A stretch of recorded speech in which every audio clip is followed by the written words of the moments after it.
You've probably never thought about what life would be like if you didn't have any hair.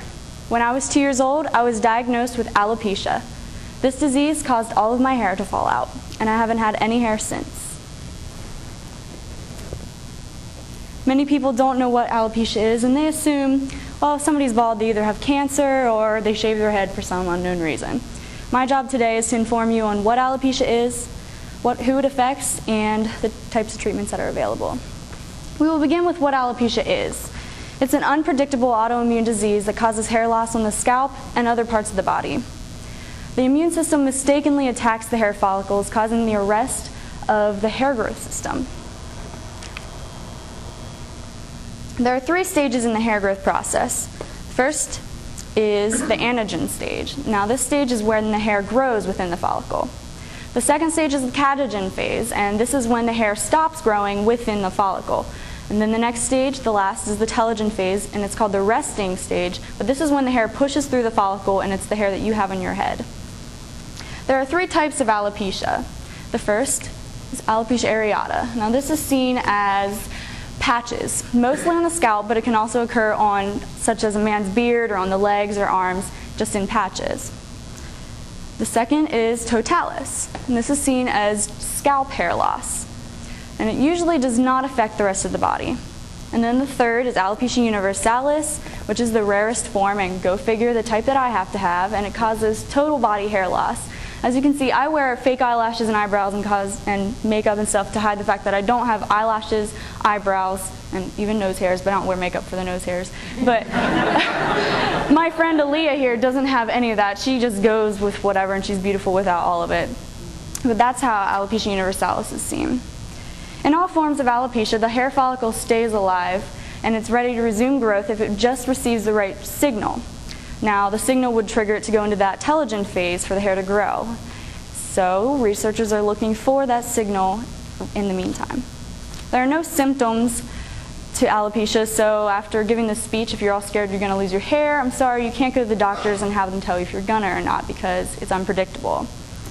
According to the National Alopecia Areata Foundation, 2% of the population is affected by this disease. 5 million of those people live here in the United States.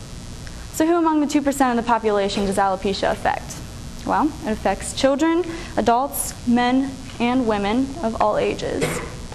Scientists found that even mice and some dogs and cats can experience this disease. I actually have a friend who has a dog with alopecia. It's kind of funny. When I was telling her about what I had, why I didn't have hair, she's like, my dog has that. And I was like, no way. Dr. Angela Cristiano explains that they are doing genetic studies to find out what gene this hair loss disease lies on. Therefore, they're looking for the hereditary aspect of this disease.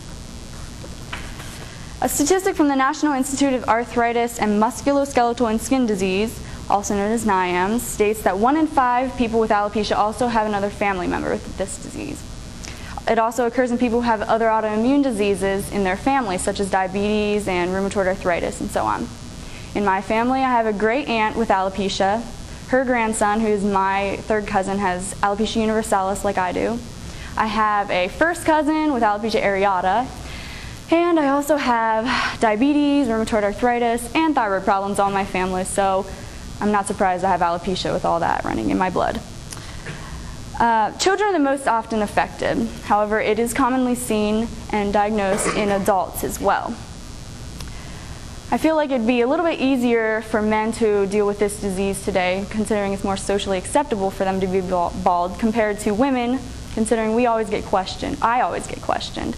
Just this past weekend, I got questioned by a guy in my dorm room, my dorm hall, and he asked me if I shaved my head just to get this tattoo. So I had to go through and explain the whole situation, but it was pretty fun. He was asking me all kinds of questions. Although it's more acceptable for men to deal with this, it's equally difficult to handle.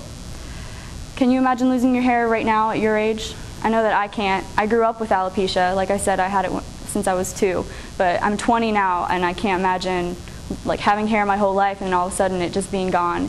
And for this reason, alopecia can cause severe psychological trauma in men and women and children. Now that you know the basics of what alopecia is and who it affects, I'm going to tell you a little bit about some of the treatments that are available.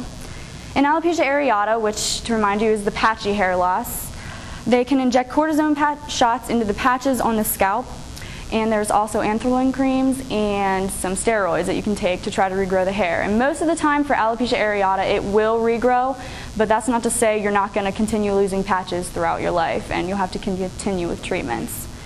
There's also, for alopecia totalis, there's the oral corticosteroids, and then there's also PUVA therapy, or PUVA therapy.